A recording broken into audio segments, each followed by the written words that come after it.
La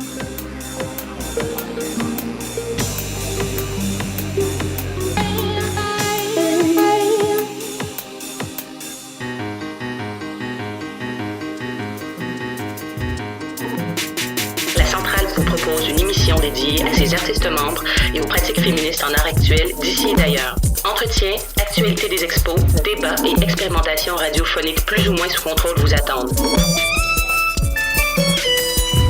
La Centrale.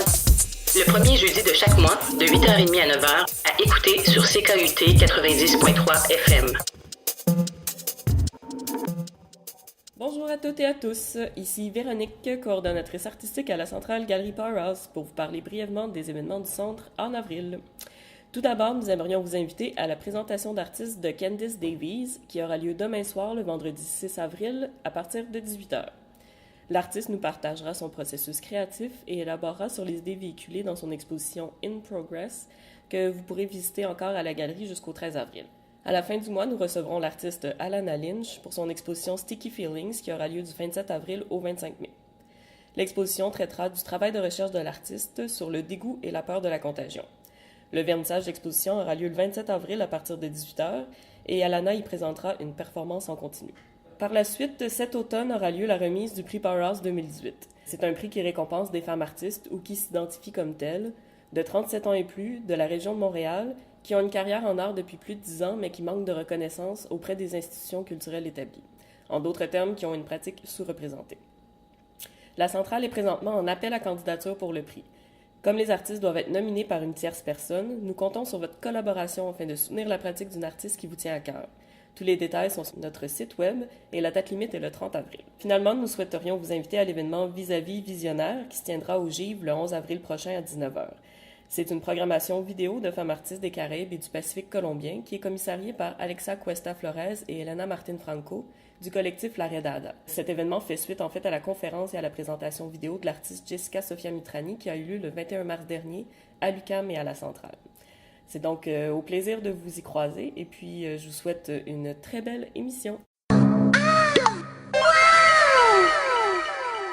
Allô tout le monde, ici Marine pour la Centrale. Aujourd'hui, on vous propose deux belles entrevues. La première avec l'artiste activiste Maya Iso-Foulquier, puis en deuxième partie, la capsule Descolonie Sommet de Elena Martin Franco, qui est allée interroger Tatiana Navallo, chercheuse au Centre de langue de l'UDM. Je vous laisse. Je suis avec Maya Iso-Foulquier, alias Zelda Weinen, dans son studio en résidence à Québec. Maya, t'es artiste activiste, rappeuse, porte-parole du syndicat du travail sexuel. T'habites à Marseille. Et pour rassembler toutes tes activités, tu te présentes comme femme propagande. Bonjour Maya. Salut. Ça va ? Oui, et toi ? Oui, ça va. Alors, tu as un parcours un peu atypique puisque tu as étudié en sciences politiques, puis en photo, puis aux beaux-arts, et à la sortie de ton école d'art, tu fais du rap. Est-ce que tu peux nous expliquer comment ça t'est venu ?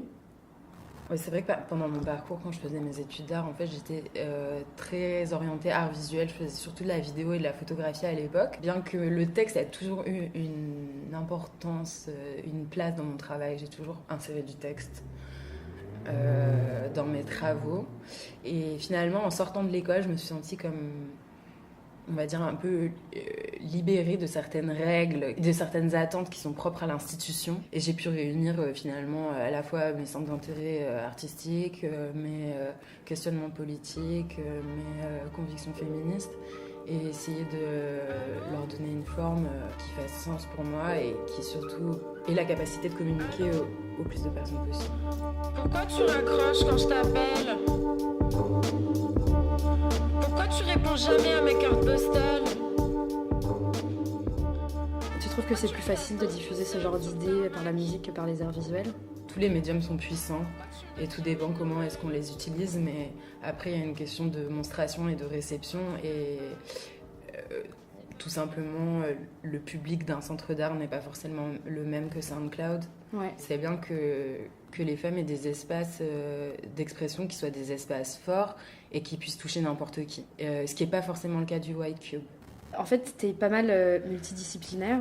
Tu as une pratique en photo, collage, installation, en performance. Est-ce que tu peux nous dire comment ça se mélange, ces différentes disciplines dans ton travail ? Le plus important pour moi, en fait, c'est vraiment de travailler sur un sujet d'élaborer comme une stratégie plasticienne en fait. Et je vais sélectionner un médium qui me semble être le plus approprié. Du coup, pour chaque projet, finalement, le médium peut changer. C'est pas ce qui a le plus d'importance pour moi. Je suis pas une professionnelle d'un médium. J'aime grappiller un peu partout et ça me permet de faire des efforts de langage en fait. Ça ressemble à quoi une journée de création pour toi ici quand tu fais de la recherche?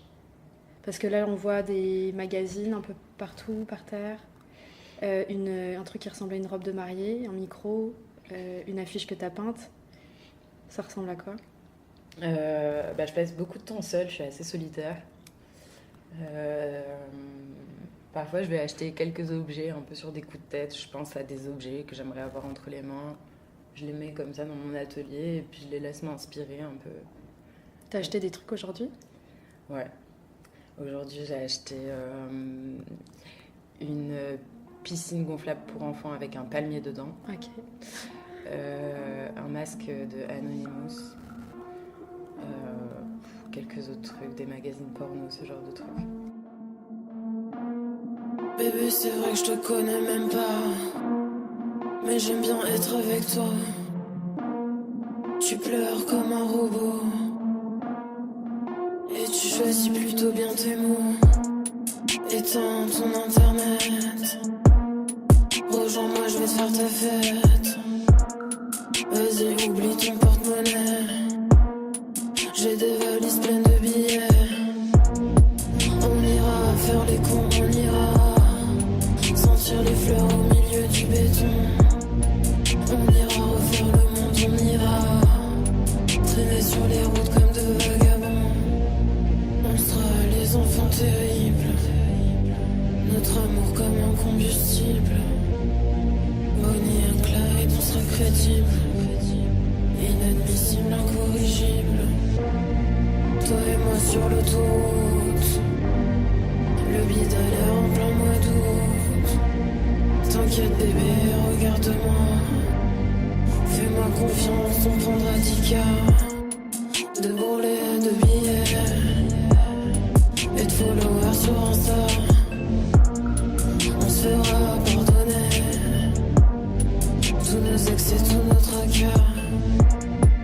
On ira faire les cons, on ira sentir les fleurs au milieu du béton. On ira refaire le monde, on ira traîner sur les routes comme des vagabonds. Rendez-vous sur la 7. Toi le café, moi les toilettes. Il faut que j'aille me taper un rail. Tu sais si j'ai pas ma cage, je déraille. C'est drôle parce que tu te décris pas forcément comme musicienne. Non, je Pourquoi? suis pas musicienne du tout. Je compose pas de musique. Je commence tout juste à essayer d'acquérir un peu plus de technique son, au niveau du son.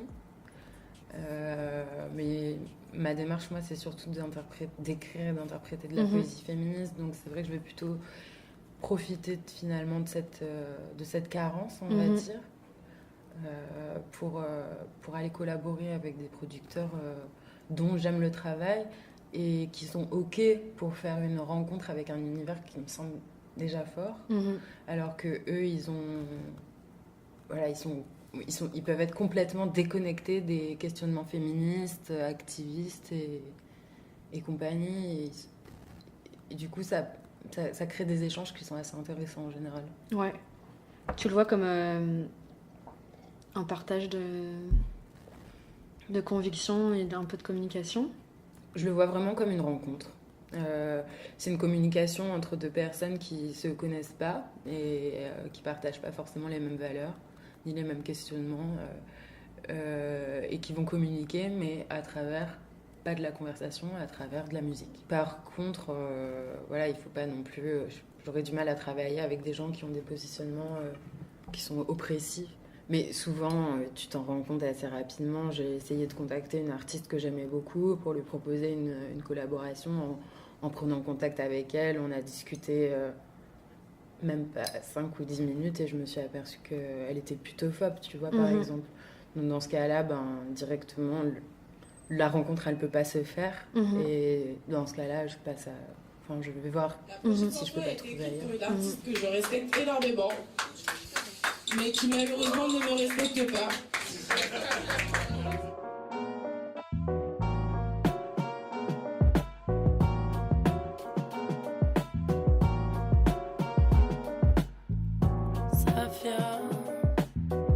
Ça vient, la route se court du patriarcat.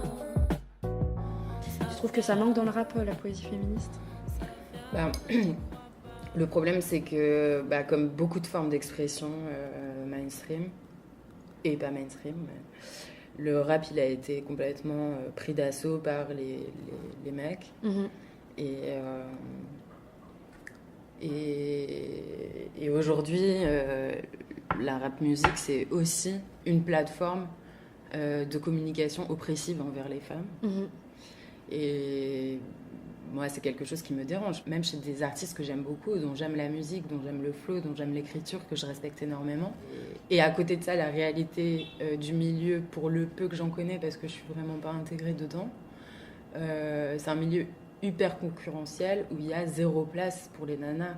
Et les femmes qui arrivent à se faire une place, c'est vraiment des nanas super fortes, des battantes. Quoi. Est-ce qu'il y a des personnes ici qui ont déjà été victimes du harcèlement de rue? Oui. La prochaine chanson s'appelle Harcèlement de rue, je l'ai écrite pour les mecs en bas de chez moi. Au début, ça fait comme ça.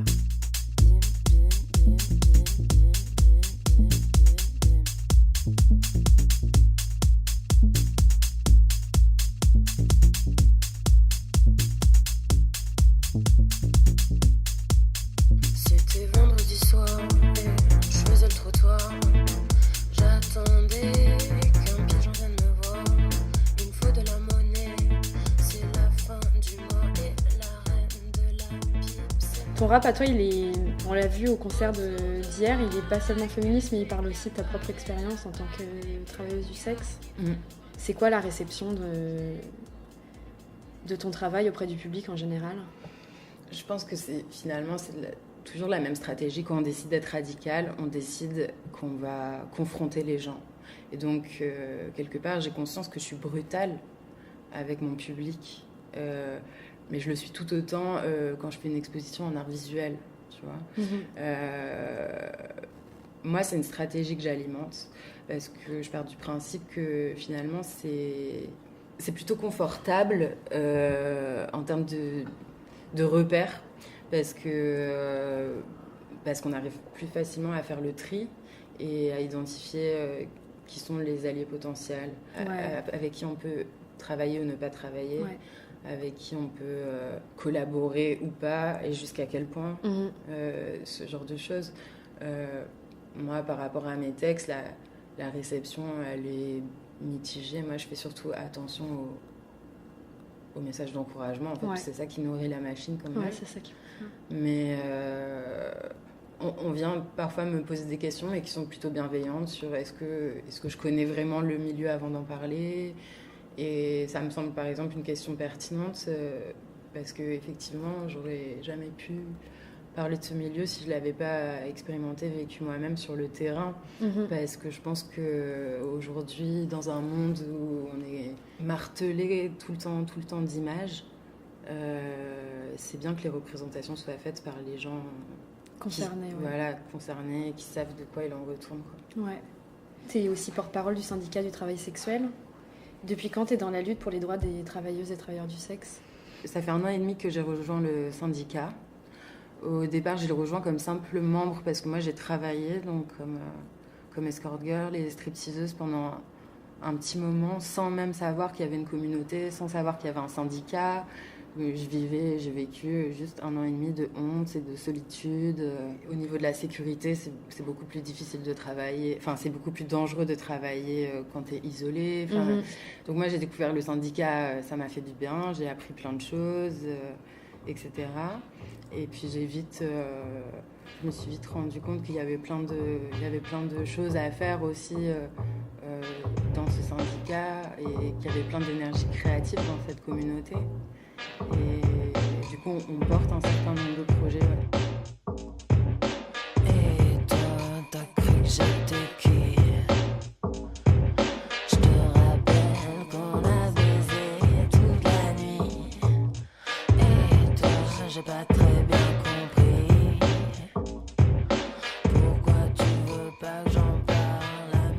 Il y a quoi, à ton avis, derrière la stigmatisation de ces personnes-là ?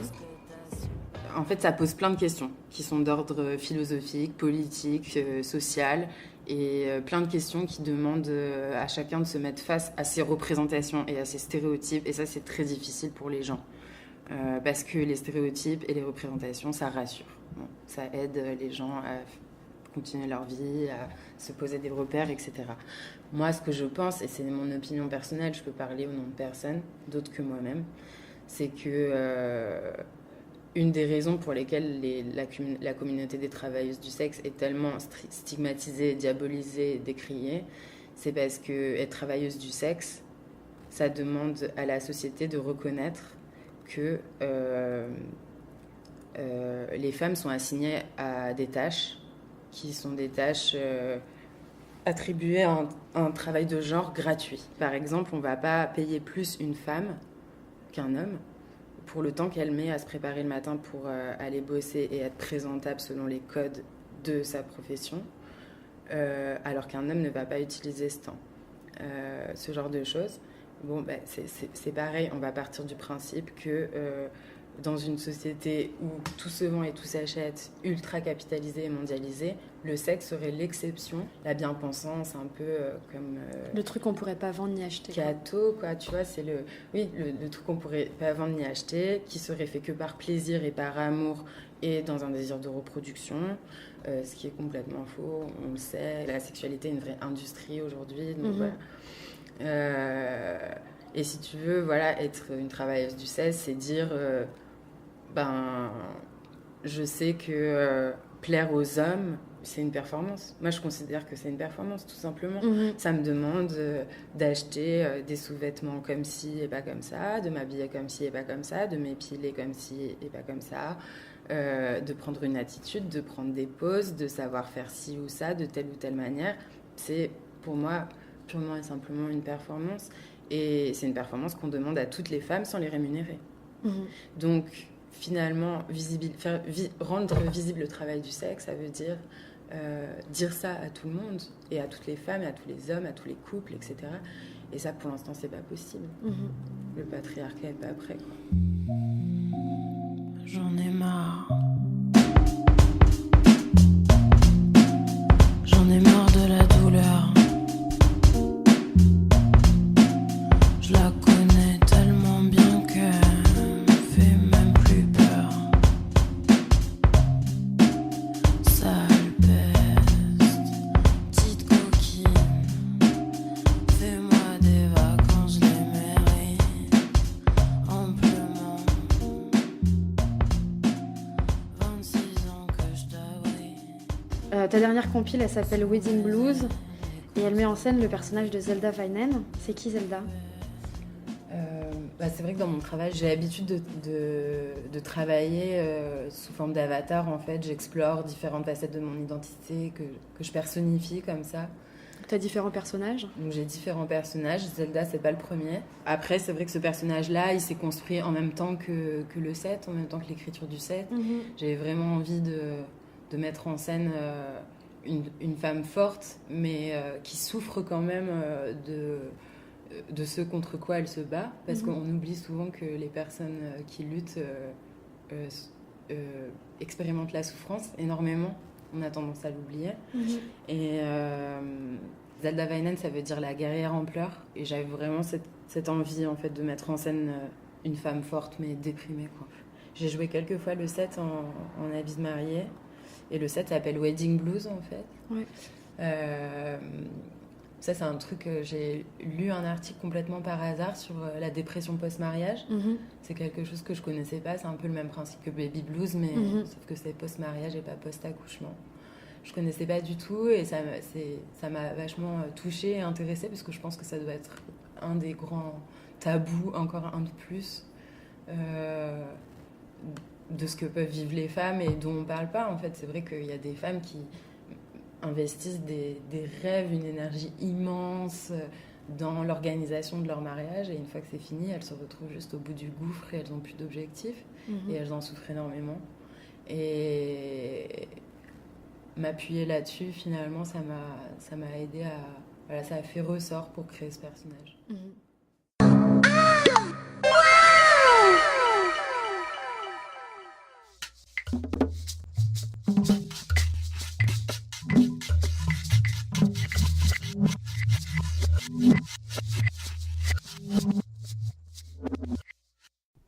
Décolonisome. Je me décolonise moi-même. Merci beaucoup de m'inviter. Mon nom est Tatiana Navallo et je travaille à l'Université de Montréal au Centre des langues depuis quelques années. Et j'aimerais vous dire justement que pendant des années, je m'intéressais aux textes écrits pendant la période coloniale latino-américaine, entre autres les autobiographies de sœurs, parce que c'était les seules femmes à l'époque. Si on pense au XVIIe, XVIIIe siècle, ce sont les seules femmes qui ont écrit dans les couvents. Et justement, les autobiographies ont attiré mon attention car ce sont des textes très complexes qui présentent une société aussi très hétérogène en Amérique latine, très particulièrement.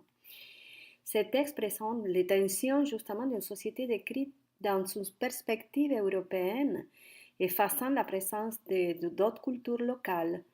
Et d'un autre côté, je me suis aussi intéressée aux journaux de l'Ancien Régime, écrits pendant la période coloniale. Dans ces journaux, on peut lire les descriptions des naturalistes, des expéditionnaires européens qui ont voyagé à travers les territoires américains du nord au sud. Cette première période de recherche est associée à une recherche actuelle où je m'intéresse à la littérature de voyage, en particulier le voyage effectué par les migrants dans le but de trouver des alternatives économiques dans leur vie quotidienne. Je m'intéresse aussi très particulièrement à voir dans la littérature et la culture visuelle, et quand je parle de la culture visuelle, je parle du cinéma et aussi de la performance, de certaines actions publiques dans l'espace public. Donc je m'intéresse à voir dans la littérature et la culture visuelle comment représenter les migrantes à partir d'une culture dominante. Quand je parle de la culture dominante, je veux dire le jeu entre sociétés diamétralement hiérarchisées. On ne voit pas seulement comment un migrant latino-américain qui va quitter son pays pour aller chercher une sortie économique plus prospère, pour lui et bien sûr sa famille, on ne voit pas seulement comment un migrant latino-américain est vu à partir d'une vision hautement stéréotypée de la part des cultures économiquement dominantes, mais aussi à l'intérieur des cultures régionales. Par exemple, un travailleur bolivien, péruvien, qui vient travailler en Argentine, à Buenos Aires, par exemple, représenté dans la littérature et bien dans la culture visuelle, est souvent représenté avec des stéréotypes négatifs. La personne qui ne veut pas travailler, la personne qui n'a pas de documents, la personne qui est illégale, etc. Tout d'abord, je voudrais dire que cet ensemble de travaux me permet de revenir sur deux notions importantes, bien dans l'analyse critique d'un texte littéraire, bien dans l'analyse d'un film ou d'une intervention dans l'espace public. Dans ces cas-là, je m'intéresse aussi à la réalisation de certains artistes qui font la performance, des artistes qui viennent de l'Amérique latine et qui travaillent ici au Québec depuis très longtemps.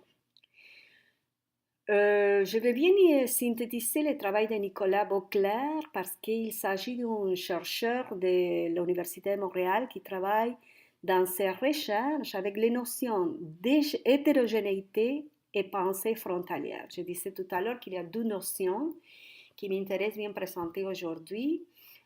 Voici la notion d'hétérogénéité et aussi la pensée frontalière en tant qu'expression de la décolonialité dans la littérature amérindienne.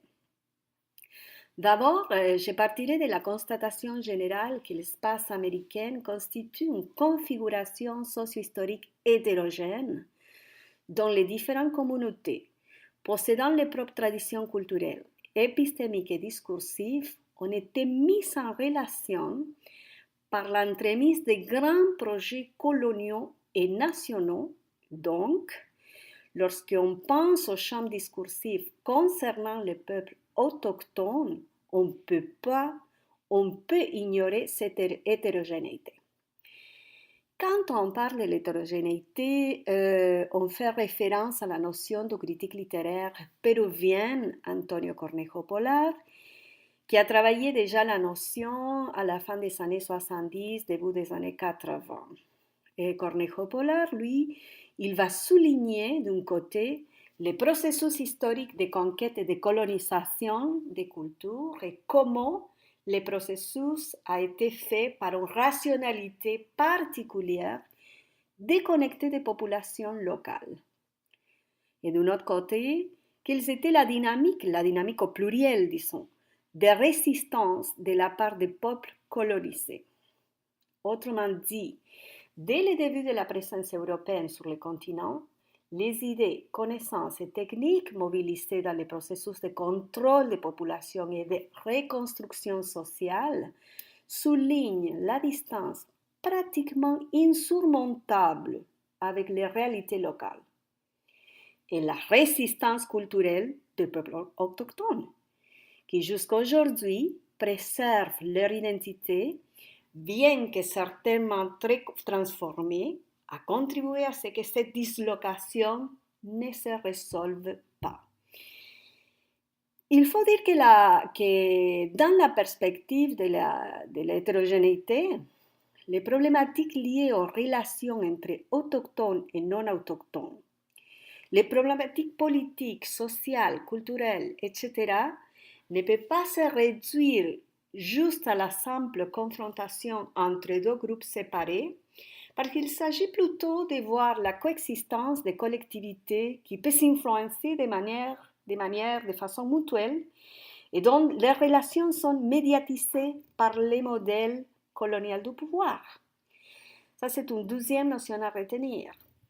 Ce modèle colonial du pouvoir est conceptualisé par les études décoloniales latino-américaines sous le terme de colonialité. C'est d'abord le sociologue péruvien aussi Aníbal Quijano, en collaboration avec Immanuel Wallerstein, qui va développer le concept de colonialité du pouvoir, montrant que les structures coloniales perdurent au-delà de l'espace-temps du colonialisme et sont en fait une partie intégrante de la modernité. Ces structures se matérialisent à travers un modèle de domination. Une domination économique, c'est-à-dire l'appropriation de la terre, l'exploitation de la main-d'œuvre et contrôle des finances. Deuxièmement, un modèle de domination politique et sociale, c'est-à-dire l'instauration d'une autorité institutionnelle contrôlant les populations colonisées. Troisièmement, la hétéronormative et patriarcale, c'est une domination hétéronormative et patriarcale qui implique aussi le contrôle du genre et de la sexualité, et finalement un contrôle épistémique et subjectif, c'est-à-dire un contrôle sur la production et la légitimation de la connaissance et de la subjectivité. On peut le dire d'une autre façon, les structures mises en place par les empires coloniaux, bien que ceux-ci aient cessé d'exister de manière formelle, demeurent et continuent à marginaliser certains secteurs de la population, tant au niveau socio-économique qu'épistémique et subjectif. Il y a donc non seulement une colonialité du pouvoir, mais également une colonialité du savoir et de l'être, établissant une différence coloniale, c'est-à-dire la formulation d'une différence basée sur la race à travers laquelle on établit des hiérarchies linguistiques, épistémologiques, culturelles, politiques, etc. Dans cette ligne de pensée, Nicolas Beauclerc insiste, lui, il va souligner, il suit l'approche théorique de la décolonialité, et il dit que la colonialité s'est entre autres concrétisée en affectant directement les symboles et productions culturelles autochtones. D'un côté, par leur assujettissement à des cultures nationales institutionnalisées à partir des langues européennes, méprisant du coup les langues et cosmovisions autres. Et d'un autre côté, par l'instrumentalisation d'une image culturelle précolombienne, une image culturelle précolombienne idéalisée dans un processus de construction identitaire, invisibilisant en partie les cultures autochtones vivantes. Dans cette perspective, il n'est pas étonnant que ce soit des images stéréotypées qui aient dominé les discours sur les Amérindiennes, imposant soit l'image du bon sauvage, soit celle de l'Indienne idolâtre et sanguinaire. Cette dynamique de domination textuelle, pour reprendre l'expression du sociologue Thibaut Martin, est présentée dans toutes les Amériques et met assez bien en évidence certains des mécanismes institutionnels de publication des auteurs autochtones. Les langues, les genres, les thématiques privilégiées, mais également les stratégies utilisées pour les écrivains amérindiens afin de se auto-représenter et se décoloniser à travers les textes. Dans cet ordre d'idées, rendre compte de la colonialité ne mène pas à constater la victimisation ou le repli sur eux-mêmes, les peuples autochtones, mais au contraire, comme je l'évoquais, à relever une certaine mobilisation épistémique qui passe, entre autres, par des interventions écrites qui, au cours des cycles, ont laissé des traces de résistance indélébiles et qui, depuis quelques décennies, sont de plus en plus nombreuses et importantes. En ce sens, la notion d'hétérogénéité et de l'unité analytique non négligeable parce qu'il admet la vitalité des visions du monde distinctes qui coexistent et s'influencent dans une approche non dialectique. Dans cette perspective, parmi les concepts développés par les études décoloniales, celui de pensée frontalière me semble de plus en plus intéressant pour comprendre comment la décolonisation se manifeste dans la production discursive, dans les productions discursives amérindiennes, et aussi parmi les productions culturelles chez les artistes migrants ici au Québec, tant au sud comme au nord, pas juste au Québec bien sûr, et comment on trouve un écho certain chez les penseurs d'origine autochtone. Cette pensée frontalière n'implique pas une négation de la modernité / colonialité. Au contraire, la pensée frontalière assume la modernité, colonialité, mais se positionne depuis la différence coloniale pour la critiquer. C'est-à-dire qu'elle cherche à montrer les tensions dues à l'existence de différents modes de pensée, de différentes épistémologies qui peuvent coexister dans son même espace et dans son même sujet, et en même temps à critiquer et désarticuler les discours hégémoniques occidentaux. Ça, c'est quelque chose de très, très important parce que si l'écrivain, l'artiste se positionne à partir de la différence coloniale, c'est justement pour faire visible la différence, faire visible les tensions à l'intérieur du discours et justement va essayer de présenter en troisième voie une autre façon d'assumer ou de revenir à leur cosmovision.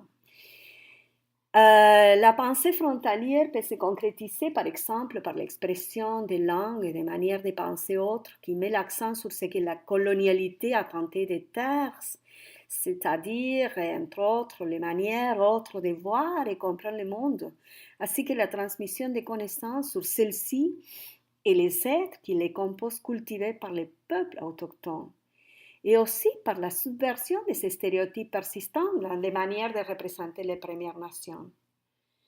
C'est-à-dire que la colonialité, mise en branle par le processus colonial, obscurcissant l'espace épistémique autochtone, peut être déstabilisé lorsque le sujet autochtone prend la parole à partir de la différence coloniale, pour rendre visible leur propre vision du monde et des interactions qui ont lieu à l'intérieur de celle-ci, tout en amusant leur part de la modernité. Je m'excuse, en assumant leur part de la modernité. Par ces faits, le discours autochtone engendre une désarticulation de la colonialité en créant un espace discursif désaliénant, c'est-à-dire une éthique de la décolonialité.